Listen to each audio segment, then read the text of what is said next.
Hello friends, Jenkins Gamers here, bringing you another Dota 2 video on behalf of DotaAlchemy.com. And you may have noticed that my background looks different, the camera looks kind of shitty, and that's because I'm recording on my laptop. I'm currently casting the ESL Katowice qualifiers at the Join Dota Studios in Berlin. The reason that I mention that is because if you are a Patreon subscriber, I think of any of the tiers, I've recorded a couple of vlogs, and there will be more coming out just documenting what my experience has been so far here and talking a little bit about these games. But so patreon.com/DotaAlchemy.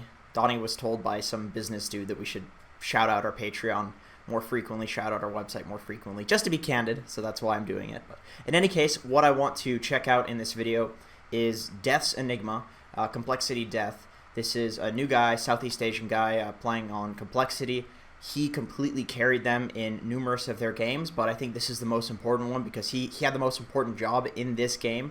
They ended up coming back in Game 2 versus J-Storm, and then they actually won Game 3. It was a complete stomp, but this is a major qualifying team in J-Storm, and Complexity didn't even make the minor qualifiers. So the reason that this is such an important game to look at for me is just because it shows how much these guys have improved, which is really impressive in the period of like a week or something like that. So anyway, without further ado, let's just go ahead and get right into the replay. One of the more awkward things on Enigma right now is just figuring out what to do before the game actually starts, because this hero kind of sucks at level 1, and you kind of want to be back at the creep spawn just so that you can immediately deny a range creep. And it looks like Complexity has a bit of an answer for us as to what you should do at level 1 on Enigma. So basically what they do is they send their whole team to the bot lane to secure these runes. So if there are any heroes here, they're going to see Enigma. OD can even show himself too, as you can see on the minimap, he's there. And then there's going to be 2 supports here as well. So Deth heads over to the defensive bounty rune to potentially pick that one up or potentially run over and fight if something does show up. But since it doesn't look like there's any fighting that's going to happen, he runs back to the base just to immediately deny a creep at about the 20-second mark, which is going to give him enough time to walk back. So that's essentially the answer, is that they just, when they have an Enigma, they just sacrifice those top 2 runes and send everybody else to the bot lane. So that way you're not going to lose 3 bounty runes or something like that just because you have an Enigma that wants to go back and deny a creep. So he heads back, he immediately denies a range creep. It's important to note that he doesn't use a Clarity here, and I'm not sure if that's something that Deth would have done in the previous patch or if it's just because of the new mana regen being based on int or something like that. Like 1.1 mana regen on Enigma is actually quite a lot, and the fact that the Eidolons only cost 140 mana. If he uses a Clarity now, okay, so he actually did end up using a Clarity, but I think the reason that he did that is because he knows in 11 seconds he's going to use another spawn Eidolons. So essentially, if he had used a Clarity earlier, he would be over-healing himself in terms of mana. He'd be over-regenerating. So you can see that he uses the second deny, and he wasn't at full mana. So there was no wasted Clarity in this situation.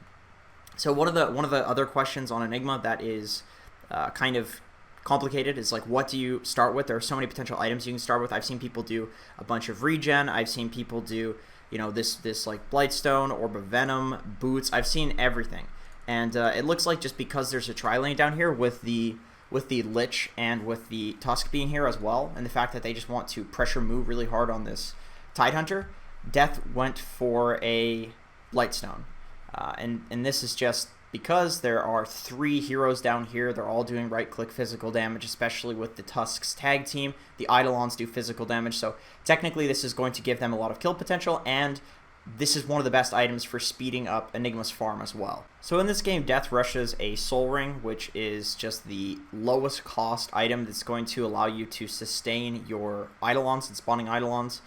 With the 2 Mangoes and 1 Clarity, he actually had enough mana to sustain the Eidolons up until this point, but I think the main reason he had enough mana to sustain the Eidolons up until this point is because he has a tri-lane down here, so nobody's canceling his Clarities or anything like that. And what he does with the Enigma is he waits for the Courier to be utilized by the mid player first, because mid is of course going to need to send out like maybe a Null Talisman, maybe a Salve, but he doesn't just immediately send out the Soul Ring despite having it completed. Once again, I think the reason that it's not like super dire is just because he has these mangoes available. So if he needs to use those, he can, and that's why you kind of like want to overbuy regen on Enigma, because you don't want to be in that situation where you have no regen left, you're really close to the soul ring, and you just can't spawn any Eidolons, because then you're going to take like 2 to 3 minutes maybe to get the creep wave back, where you could just get the creep wave back in a single Eidolon spawn. One really important note about when the siege wave spawns, so at 5 minutes, is that Death, instead of just static in the lane and bringing the lane back, he does opt to use the Eidolons to deny a creep, which is going to, of course, give him extra gold that he wouldn't get otherwise.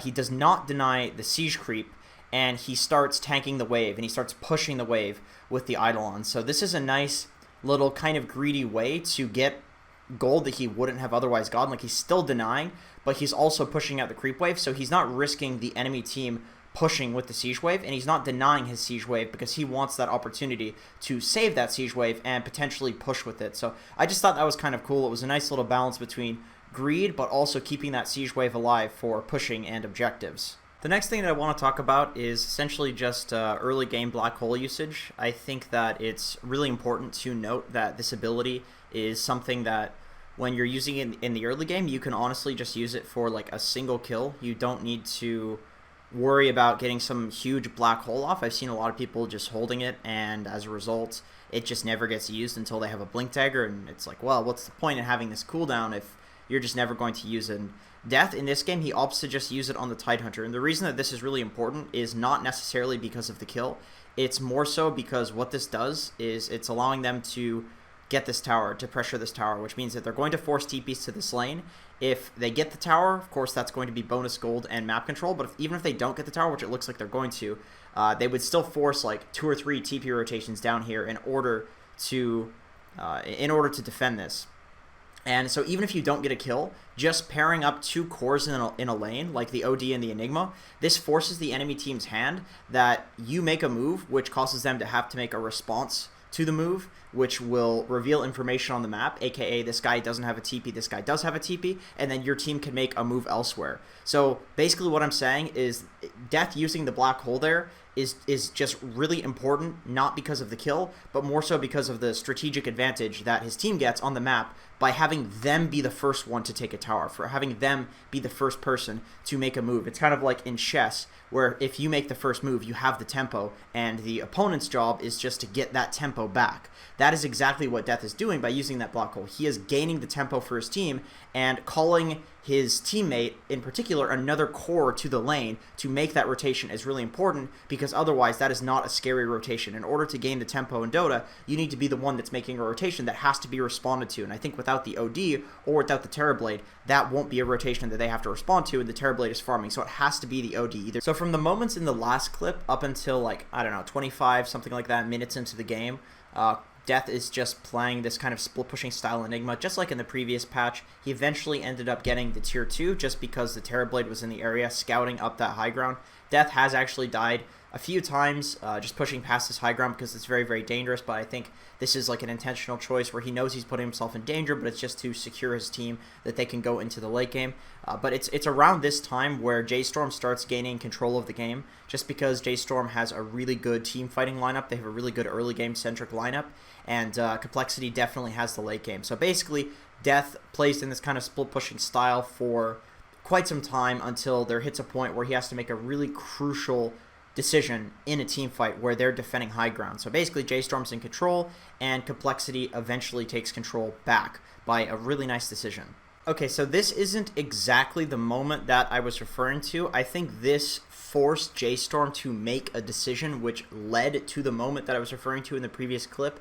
But essentially what I think is really important about this clip is that Death has preemptively thought about the enemy team's draft, his draft, and what his job is in the game, and he doesn't give a single fuck about anything other than doing that job. So essentially, if you look at J-Storm's draft, if you look at coL.Deth's draft, you have OD, you have Terrorblade, you have Lich even. Like, these heroes do an immense amount of damage. If you look at J-Storm's draft, you have Darkseer, you have Tidehunter, you have Dazzle, you have Centaur. These heroes do virtually no damage when you compare it to the Medusa's damage. The entire lineup of J-Storm is based around stunning people and minus armoring people and bringing people closer so that Medusa can do her damage. So all Death needs to do is allow his hyper damage team with his disable in the black hole to focus the Medusa. Nobody else matters.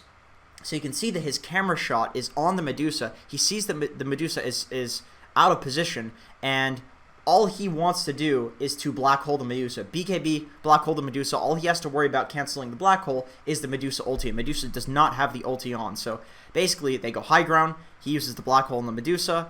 Nothing else matters. Terrorblade comes in. They blow up the Medusa. There's BKBs on Limp and on the... Well, TB. He was stunned for a second there, but they kill the Medusa, right? This is like the most important thing. So they defend the high ground. Up until this point, Complexity was just getting completely annihilated in all of these team fights. But you can see that with the Medusa dead, even though they use absolutely everything for the Medusa, there's absolutely no way that J-Storm can take a fight. So here's the decision that I was referring to, and he's not BKB'd, by the way. This is a replay bug, but essentially, J-Storm beelines down the mid lane because they know that Complexity does not have Black Hole for 44 seconds. The reason I think this is such a cool decision from Complexity is just because this wouldn't work if J-Storm was a shittier team.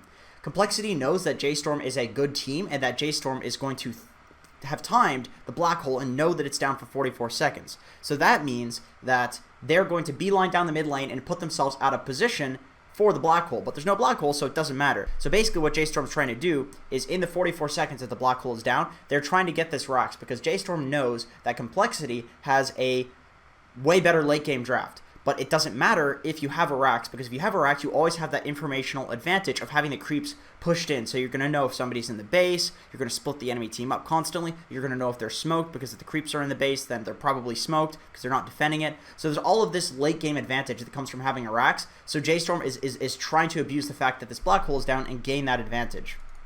But Complexity know this, and what Death does is he goes to the shop, he sells the Dominator, and he buys the refresher orb. So obviously he's losing some value selling the Dominator. You lose half of its value because you can only sell it for half.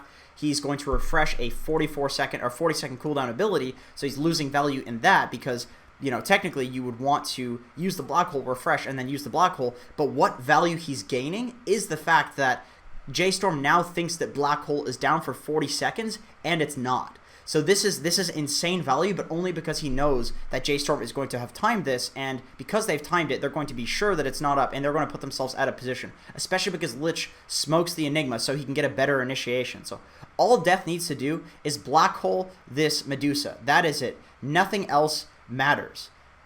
So they blow the Medusa up. Medusa gets Astral Imprisomented. It's going to die as soon as it pops.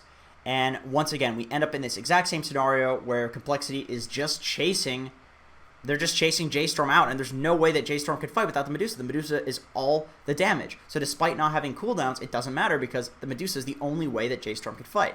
So for the rest of this game, from this point onward, basically there's no way that J-Storm can fight into Complexity so long as Death gets off the black hole on the Medusa, and he does in every single fight. So it's essentially just the game is history because Complexity has a far superior late game lineup, and they've hit that point of critical mass where there's no way that J-Storm can fight anymore. So the rest of the game is relatively easy. And you can see Briley saying Enigma is missing. You know, this guy is just black holing me. What do I do? The rest of the game is just really, really hard for J-Storm. So that's it for this video. Thank you for watching. I do appreciate it, and I also really appreciate all the love that we've been getting since we announced our switch to Patreon. It's been pretty amazing, the comments that we've gotten and the messages on Discord, stuff like that. That shit completely makes my day to get messages from you guys, so I really do appreciate that.